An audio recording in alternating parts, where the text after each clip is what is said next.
Hello दोस्तों, कैसे हैं आप लोग। उम्मीद करता हूँ सब अच्छे ही होंगे और फिर से स्वागत करता हूँ आपका मेरे इस यूट्यूब चैनल बियॉन्ड इन्फॉर्मेशन पर। तो आज की वीडियो में हम बात करने वाले हैं एक ऐसी कंपनी के बारे में जिसको चाइना का एप्पल भी कहा जाता है और अभी इसी साल ये कंपनी दुनिया की दूसरी सबसे ज़्यादा स्मार्टफ़ोन बनाने वाली कंपनी भी बन चुकी है।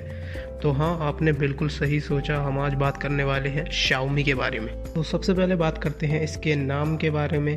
तो मेरे ख्याल से ज़्यादातर लोगों को पता होगा ही कि Xiaomi का मतलब है चावल और बाजरा। जी हाँ, या हम इंग्लिश में कह सकते हैं राइस और मिलेट्स। तो अब आप लोग सोच रहे होंगे कि इतनी बड़ी कंपनी के नाम का मतलब बाजरा और चावल कैसे हो सकता है, लेकिन मैं आपको बताता चलूँ, ऐसा इसलिए है क्योंकि ये एक बुद्धिस्ट कॉन्सेप्ट है जिसका मतलब है कि आपको हमेशा शुरुआत एकदम बॉटम से करनी चाहिए, ना कि टॉप से। बात करते हैं Xiaomi की शुरुआत की। तो Xiaomi को 6 अप्रैल 2010 को लॉन्च किया गया था, जिसमें कि उनके फाउंडर ली जुन थे और ली जुन के साथ 6 पार्टनर्स और थे जिनका नाम है लिन बिन, दूसरे जो ग्वांगपिंग, तीसरे लियू डी, चौथे ली वांगवांग, पांचवे वांग जियांगजी और छठे होंग फेंग। तो ये थे Xiaomi के मेन फाउंडिंग मेंबर्स। और अगर बात करें Xiaomi के मेन मोटो की, तो ली जुन जब भी किसी कंपनी का स्मार्टफोन देखते थे तो वो खुश नहीं होते थे और सोचते थे कि मैं इससे सस्ता और अच्छा फ़ोन बना सकता हूँ, और उनके इसी सपने ने आज हमें Xiaomi जैसी कंपनी दी है। तो अब बात करते हैं Xiaomi के बनाए सबसे पहले प्रोडक्ट की। तो Xiaomi ने सबसे पहले एक एंड्रॉयड बेस्ड फर्मवेयर MIUI बनाया था, लेकिन कई लोग इसे MIUI भी प्रोनाउंस करते हैं, लेकिन ऐसा नहीं है। असल में ये MIUI ऐसे प्रोनाउंस किया जाता है। बात करें MIUI की, तो 16 अगस्त 2010 को Xiaomi ने इसे लॉन्च किया था और इसी साल यानी 2010 में ही Xiaomi ने इससे $41 मिलियन कमाए थे। और फिर एक साल के बाद यानी अगस्त 2011 में Xiaomi ने अपना पहला फ़ोन लॉन्च किया था जिसका नाम था Xiaomi Mi 1, जिसमें कि Xiaomi ने एंड्रॉयड के साथ अपना फर्मवेयर जो कि MIUI था वो भी इस्तेमाल किया। और दिसंबर 2011 तक Xiaomi ने इन्वेस्टमेंट्स के थ्रू $90 मिलियन रेज कर लिए थे।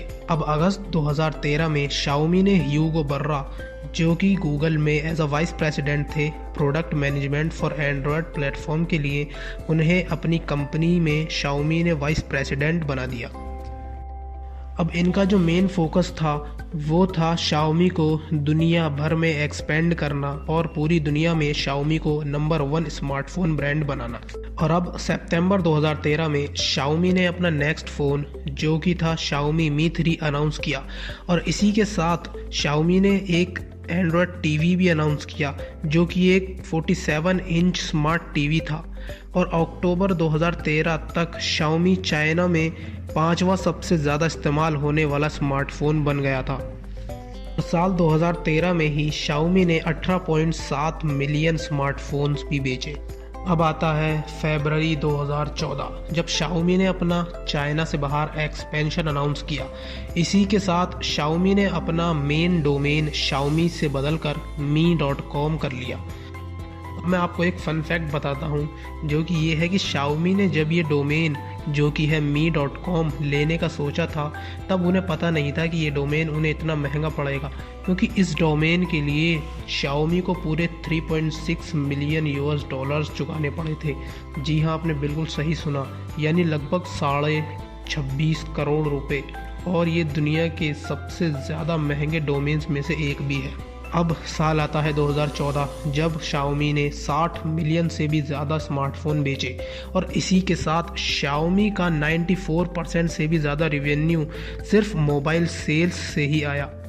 अब 30 जून 2015 Xiaomi ने चाइना से बाहर पहली बार एक फ़ोन रिलीज़ किया जो कि था Redmi 2, और ये फ़ोन ब्राज़ील में रिलीज़ हुआ था, लेकिन ये फ़ोन ब्राज़ील में उतना नहीं चला और 2016 में Xiaomi ने ब्राज़ील में फ़ोन बेचना बंद कर दिया।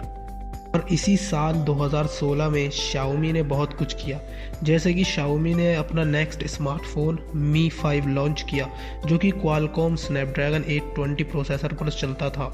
और Xiaomi ने Redmi Note 3 Pro इंडिया में लॉन्च किया, और इसी के साथ इन्होंने Mi Max स्मार्टफोन, जो कि Qualcomm Snapdragon 650 के प्रोसेसर पर चलता था, उसे भी लॉन्च कर दिया। और 26 अक्टूबर को Xiaomi ने Mi Mix स्मार्टफोन, जो कि Qualcomm Snapdragon 821 प्रोसेसर पर चलता था, उसे भी लॉन्च कर दिया। अब इतना सब कुछ होने के बाद साल 2017 में Xiaomi ने अपनी दूसरी मैन्युफैक्चरिंग यूनिट खोलने का प्लान किया, जिसमें कि उन्होंने फॉक्सकॉन के साथ पार्टनरशिप की, और 22 मार्च 2017 को उन्होंने इंडिया में अपनी सेकंड मैन्युफैक्चरिंग यूनिट खोल डाली। और इसी साल Xiaomi ने मी स्टोर्स भी खोले, जो कि मेनली इंडिया, पाकिस्तान और बांग्लादेश में खुले थे। और यूरोप में सबसे पहले मी स्टोर एथेंस अक्टूबर 2017 में खुला था। और 2017 के सितंबर तक Xiaomi सैमसंग को पीछे करते हुए इंडिया का सबसे बड़ा स्मार्टफोन ब्रांड बन गया था। और इसी दौरान Xiaomi ने 9.2 मिलियन यूनिट्स स्मार्टफोन बेचे थे। मई 2018 में Xiaomi ने यूनाइटेड स्टेट्स में स्मार्ट होम प्रोडक्ट बेचने शुरू किए, वो भी अमेज़ॉन की मदद से। और 2018 में ही Xiaomi एक पब्लिक कंपनी बन गई थी, और हांगकांग स्टॉक एक्सचेंज पर Xiaomi ने लगभग $4.72 बिलियन से भी ज़्यादा रेस कर लिए थे। और फिर अगस्त में Xiaomi ने अपना पहला मिड रेंज स्मार्टफोन इंडिया में अनाउंस किया, जिसका नाम था पोको। और 2018 के आखिर तक पोको F1 इंडिया का बेस्ट सेलिंग ऑनलाइन स्मार्टफोन बन गया, और पब्लिक इसको फ्लैगशिप किलर के नाम से भी जानने लगी, क्योंकि ये एक ऐसा फ़ोन था जो बहुत ज़्यादा हाई एंड स्पेक्स के साथ एक अफोर्डेबल प्राइस पर लॉन्च किया गया था। और अक्टूबर 2020 में Xiaomi दुनिया का तीसरा सबसे बड़ा स्मार्टफोन बनाने वाला ब्रांड बन गया था, जिसमें Xiaomi ने 46.2 मिलियन से भी ज़्यादा हैंडसेट 2020 में शिप किए थे। बात करें इस साल यानी 2021 की, तो Xiaomi ने अनाउंस किया है कि वो आने वाले 10 सालों में लगभग $10 बिलियन से भी ज़्यादा सिर्फ इलेक्ट्रिक व्हीकल्स में इन्वेस्ट करेगा। और इसीलिए इन्होंने अगस्त में autonomous driving company deep motion को $77 मिलियन में ख़रीदा है। और कैनालिस वेबसाइट के हिसाब से Xiaomi दुनिया की दूसरी सबसे बड़ी स्मार्टफोन बनाने वाली कंपनी है, जिसका मार्केट शेयर लगभग 17% है। अगर बात करें एम्प्लॉयज़ की, तो Xiaomi में लगभग 22,000 से भी ज़्यादा एम्प्लॉयज़ काम करते हैं। तो अब बात करते हैं एक वर्ल्ड रिकॉर्ड की। तो Xiaomi ने 2014 में एक Guinness book of world record set किया था, जो कि था 2.1 मिलियन स्मार्टफोन सिर्फ एक दिन में सेल करने का।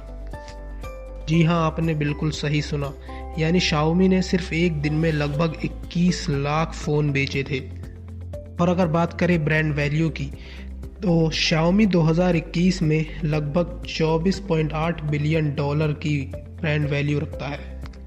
आज के लिए बस इतना ही, और मैं उम्मीद करता हूँ कि आपको ये वीडियो अच्छी लगी होगी। अगर अच्छी लगी हो तो लाइक ज़रूर करें, और अगर आपको किसी और टॉपिक के बारे में जानना है तो मुझे कमेंट में ज़रूर बताएं।